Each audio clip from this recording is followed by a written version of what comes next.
Hi guys, welcome to my YouTube vlog. For today's video, tuturuan ko kayo how to do setting on your Docomo APN. So right now, I'm using Docomo and TTC Docomo right now. Ayan. So tuturuan ko kayo na setting, how to do it. First, you have to go to your setting and then go for SIM card management.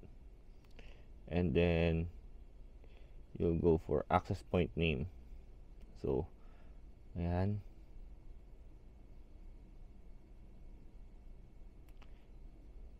Access point name.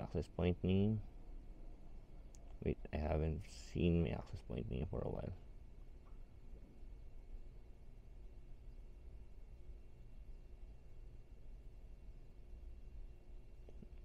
Access point names.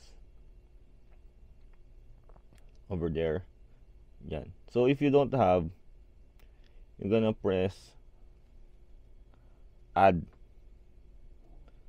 So, by that. Pero meron na ako, so I'm just gonna show you.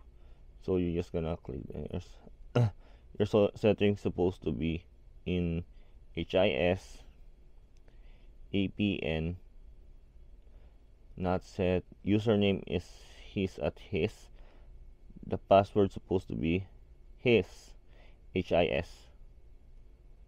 And then MMSC not set.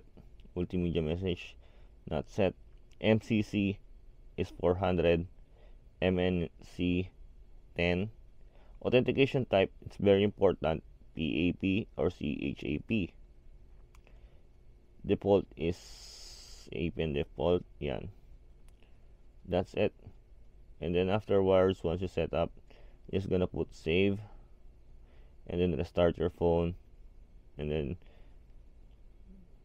just try your mobile data and voila, it's working.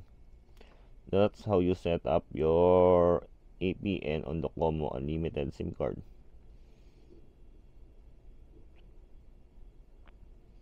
So how fast it goes, it depends on your location. So right now I'm at C, so a little bit slow, but the important thing is unlimited, so it's Docomo over here.